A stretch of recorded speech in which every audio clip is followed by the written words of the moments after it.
Effectivement, donc nous nous sommes observés, on espère que vous aussi, hein, et clairement, nous ressentons du stress.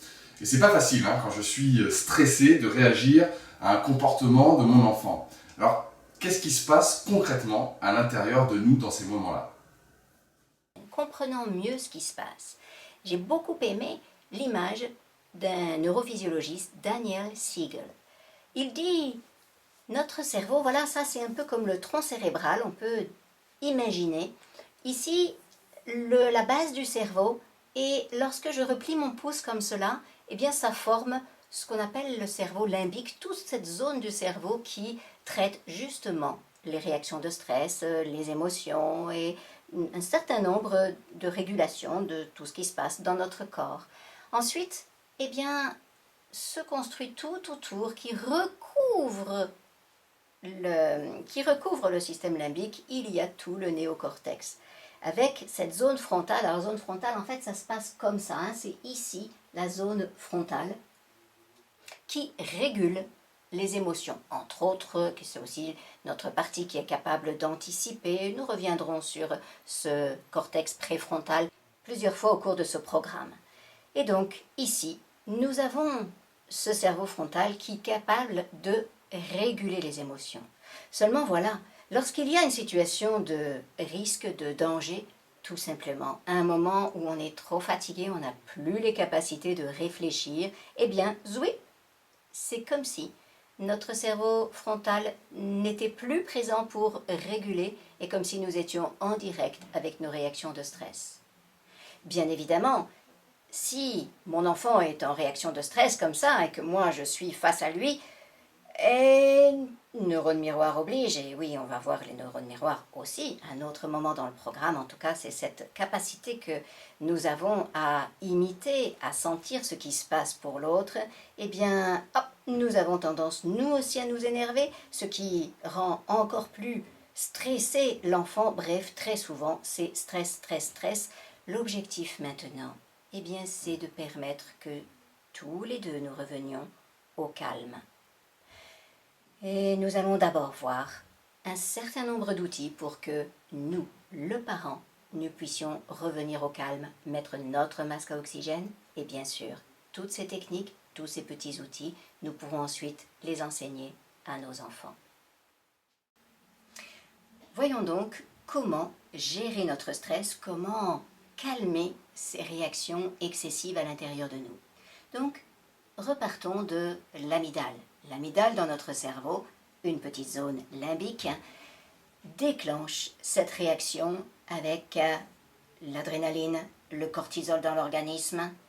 Il nous faut une autre hormone pour calmer l'amygdale. Qu'est-ce qui va aider cette amygdale à cesser de sonner l'alarme? Eh bien, une hormone qui s'appelle l'ocytocine. Et cette ocytocine, elle est sécrétée lorsque nous sommes en contact avec quelqu'un. Alors, je suis énervée. Eh bien, peut-être la meilleure chose à faire, c'est la chose que j'ai le moins envie de faire, c'est de tisser du contact affectueux avec mon enfant. Le prendre dans mes bras, c'est entrer en relation avec lui. À vrai dire, même un regard tendre sur mon enfant va aider à sécréter de l'ocytocine et va petit à petit me calmer. Si j'arrive, lorsque je suis complètement énervée, ou peut-être avant d'être complètement énervée, à me souvenir du petit bébé que j'avais dans les bras, à me souvenir d'un moment vraiment tendre avec mon enfant, alors instantanément, je vais de nouveau me sentir baignée d'ocytocine. Bien sûr, on peut aussi caresser le chien, caresser un chat. Tout contact va nous aider à calmer. D'ailleurs, on peut savoir combien, quand notre conjoint nous prend dans ses bras, qu'est-ce que ça nous fait du bien. Ça fait du bien parce que, au bout de 7 secondes, eh bien, nous sécrétons de l'ocytocine et ça calme nos circuits nerveux. D'ailleurs, Isabelle, est-ce que je peux, dans une situation difficile à gérer, passer le relais à mon conjoint?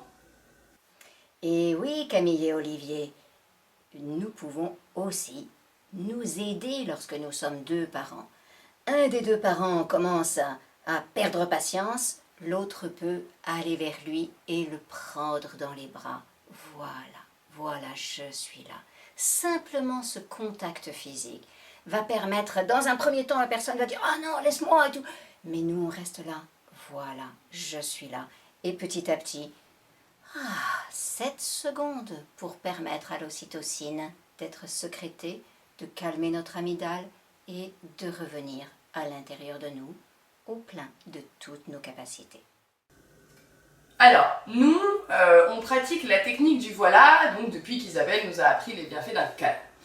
En général, quand je commence à sentir la pression monter, la dernière chose dont j'ai envie, c'est qu'Olivier vienne et me prenne dans ses bras. Et pourtant, si dans son regard, je ressens de la compassion, de la compréhension à travers les émotions que je suis en train de vivre, de l'amour, et qu'il vient m'envelopper de ses bras, même si au départ, j'ai envie de le repousser, ça me calme très rapidement, donc grâce à la sécrétion d'ocytocine, mais aussi parce que je me sens comprise et soutenue. Donc voilà, essayez vous aussi la technique du voilà. Nous, ça a eu de super résultats à la maison. Petit exemple pratique.